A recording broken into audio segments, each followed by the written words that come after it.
Good morning, Kolkata ক্যানভাসের একটি নতুন ব্লগে তোমাদের সকলকে স্বাগত জানাচ্ছি। এখানে আজকে ব্রেকফাস্ট তৈরি হচ্ছে, ওই কুমড়ো আর আলু দিয়ে একটা তরকারি, সেই সঙ্গে হাতে গড়া রুটি। আরেকজনকে দেখো, ঘুম থেকে উঠে আবার ঘুম। কি সুখের জীবন বলো ওর। এই সুখের জীবনটা যদি আমি পেতাম রে। ঘুম থেকে উঠছে, উঠে আবার ঘুমোচ্ছে। আজকে ওয়েদারটা দেখো কি অবস্থা, কানা হয়ে রয়েছে।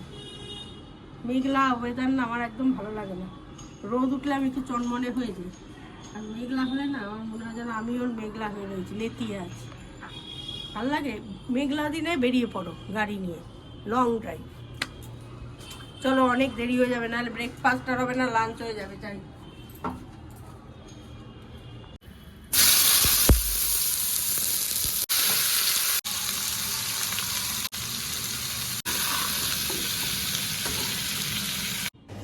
ব্রেকফাস্টে আলু কুমড়োর তরকারি বানিয়ে ফেললাম, আর সঙ্গে হাতে গড়া রুটি আছে, ডিম সেদ্ধ রয়েছে, আর মিষ্টি তো রয়েছে, আর সঙ্গে কফি। আজকে মিহিদানা আনা হয়েছে মিষ্টিতে। মিহিদানাটা না খুব ভাল লাগে খেতে। বৃহস্পতিবারের পুজো দিয়ে উঠলাম। আজকে একটা অদ্ভুত ঘটনা হয়েছে। আমি সাধারণত কি হয় বলো তো, বৃহস্পতিবারগুলোতে এমনি পুজো দিই, আর সন্ধেবেলা আমি পাঁচালিটা পড়ি ঘট বসিয়ে। আজকে একটা কাণ্ড ঘটেছে।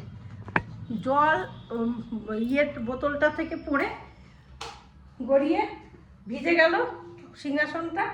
যথারীতি আমাকে ঘট উল্টো মানে সরাতেই হলো, তুলতে হলো। এবার ঘট তুলে সন্ধ্যাবেলা আমি ফাঁকা জায়গাটা নাকি রাখতে নেই, মানে ঘট ছাড়া মা লক্ষ্মীর আসন নাকি রাখতে নেই। শোনা কথা এটা আমার, সেটা মাথায় ঘুরছিল। পুরো পুজো দিয়ে তবে উঠলাম, হয়ে গেল আমার দেরি। এবার এইটা আমি এরকমভাবেই আমাকে 7 দিন রাখতে হবে, কারণ আমি তো ঘট আর তুলতে পারবো না বৃহস্পতিবারের আগে, ফলে কাপড়টাও পাততে পারবো না। জলটা এমন পড়লো জানো।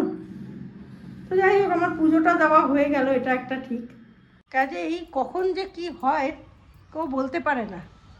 ভেবে চলবে তুমি একরকম, কিন্তু দেখবে ঈশ্বর তোমাকে দিয়ে কি করিয়ে নেবেন তুমি নিজেও জানো না, তাই না? আমি এবার ডাল আর ভাতটা করে যাই, এসে আমি মাছটা ভেজে নেবো, শুধুমাত্র বাটা মাছ ভাজা আজকে। চন্দন বলে যে মা কিছু করো না, আজকে বাটা মাছ ভাজা খেয়ে নেবো, কারণ বৃহস্পতিবারে পুজো থাকে তো। যদিও আমি দিনের বেলা দিই না পুজোটা, তবু দিনের বেলাটা তাড়াতাড়ি হয়ে গেলে হয় কি, রাত্রে সন্ধ্যাবেলাটা আমার একটু রেস্ট হয়, তো অত হাবুর জাবুর রান্নার দরকার নেই। আর কালকে তারপরে চিলি চিকেন এসব তো খাওয়া হয়েইছে, ছেড়ে দাও, শুধু বাটা মাছ ভাজা আর ডাল করে দাও। ঠিক আছে, ওই জন্য আর অত তাড়া নেই। ঠিক আছে, তাহলে পুজোটা দিয়ে এসেই বাটা মাছটা ভাজবো। ডাল টাল করা হয়ে গেছে, তার মধ্যে এই কাণ্ড। আজকে মাছগুলো বেশ বড় বড়, বাটা মাছগুলো। এই যে মাছগুলো বেশ বড় বড়। তার মধ্যে আমি না বেশ কিছু অঘটন ঘটিয়ে ফেলি জানো তো। ভাতের মার গালছি, এবার 2-1টা মাছের মধ্যে পড়ে গেছে, সেগুলো আবার একটু দেখছি নরম নরম হয়ে গেছে। সব কারবার হয় আমার সত্যি। মাছ ভাজা বসিয়ে দিয়েছি, আর বেশিক্ষণ লাগবে না। ঠাকুরের ওই কাপড়গুলো কাচতে দিলাম, একটু রোদ উঠেছে দেখছি, সেই জন্য বললাম তাহলে একটু কাচতে দিয়ে দিই। হালকা রোদ, আচ্ছা হয়ে যাবে, মানে আমার ওই পাতলা পাতলা কাপড় তো, আচ্ছা হয়ে যাবে, অসুবিধা নেই। খুব সমস্যা জানো তো, ভুলে যাই এত না। আমি কবে থেকে ভাবছি কাচবো, কাচা আর আমার হচ্ছে না, এই হচ্ছে সমস্যা। আজকে ভেবেছিলাম সব শীতবস্ত্রগুলো কেচে ঢুকাবো, কিন্তু শীতবস্ত্রগুলো কাচতে গিয়ে দেখলাম যা মেঘ করেছে, চন্দন বলছে আজকে যদি কাচো একটাও শুকোবে না। তাহলে থাক, কিন্তু শুকিয়ে যেত জানো তো, রোদটা উঠেছিল, একেবারে উঠলেই তা না। কালকে লাউ করবো, আজকে দেখি পারলে কেটে রাখবো। পুজোটা হয়ে গেল একটা নিশ্চিন্ত, সন্ধ্যাবেলার আর সেই চাপ পড়বে না। কমপ্লিট আমার রান্না বান্না। দেখিয়ে দিই তোমাদের কি কি আজকে মেনু হলো। প্রচুর মেনু হয়েছে আজকে, দেখিয়ে দিই। এইখানে ডাল, এখানে বাটা মাছ ভাজা। যে এত মেনু খেতে টাইম লাগবে তো, খাওয়া দাওয়াটা সেরে নিই, বুঝলে তো, প্রচুর টাইম লাগবে, এত খাবার খেতে হবে তো। চলো খেয়ে নিই।